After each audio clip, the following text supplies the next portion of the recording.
नमस्कार ज्योतिष मित्रों, मैं पुनः रोज़ की तरह आपके लिए एक जोशो खरोश और पॉजिटिव प्लैनेट को लेकर के आपके सामने उपस्थित हुआ हूँ। आज का प्लैनेट है सूर्य।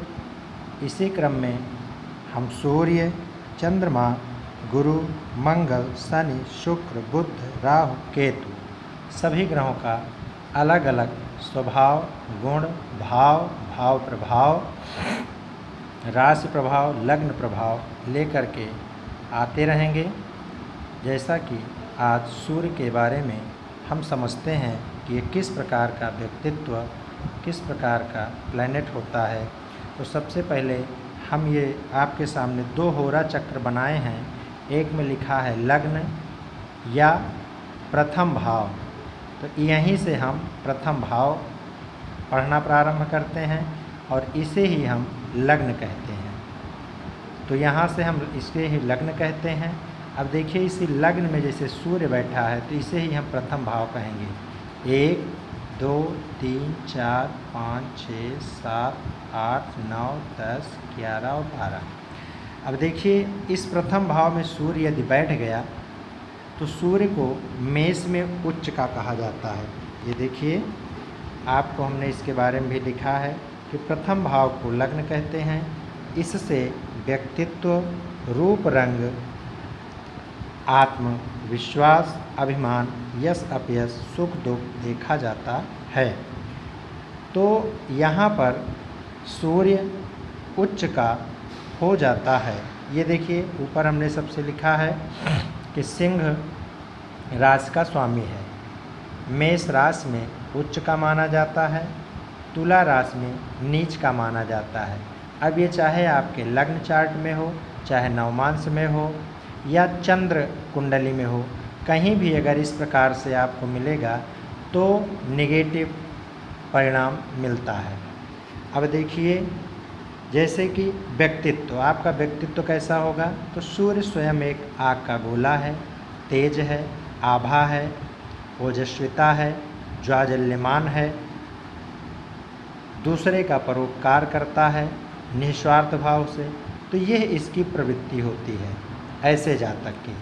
अच्छा, इसमें शायद इनमें से देखिए, जैसे चंद्रमा है, गुरु है, बुध है, ये शुभ ग्रह, विशेषकर गुरु का, अगर गुरु की दृष्टि सूर्य के ऊपर पड़ रही है तो जातक विद्वान होगा, परोपकारी होगा, यशस्वी होगा, धनोपार्जन करेगा, किंतु परोपकारी भी होगा। तो ऐसा जातक विलक्षण प्रतिभा का होता है। ऐसे जातक अधिकतर शासन में उच्च पदाधिकारी होते हैं। अब देखिए, लाल किताब के भी कुछ बिंद यहाँ पर हमने आपको कलेक्ट किया है।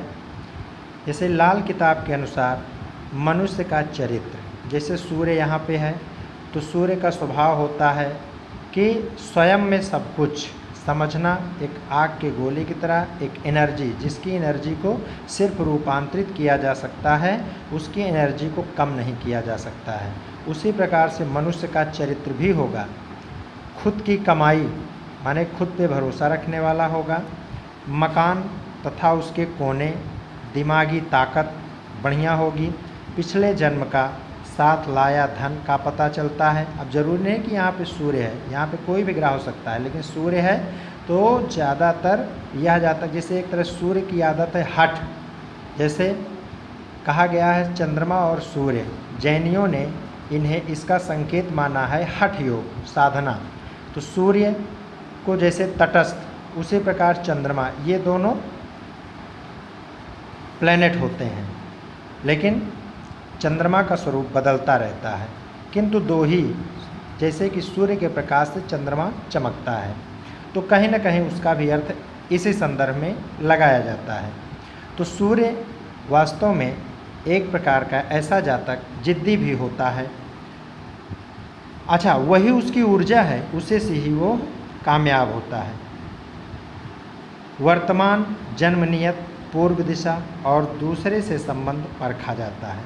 अब यहाँ पे देखिए हमने जैसे चंद्रमा, गुरु, मंगल, शनि, शुक्र, बुध, राहु, केतु, तो इसमें से जो पॉजिटिव प्लैनेट हैं जैसे चंद्रमा, गुरु, मंगल, ये सब विशेष रूप से पॉजिटिव हो जाते हैं। अच्छा, इनमें भी सबसे विशेष आपका गुरु का स्थान है।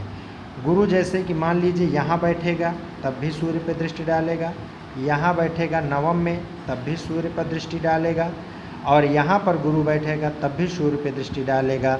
इसलिए जातक अत्यधिक विद्वान, कर्मठी, जिद्दी, क्रोधी और स्वयं किसी कार्य को करने में विश्वास रखना, और इस ऐसे जातक से समाज को बहुत कुछ मिलता है।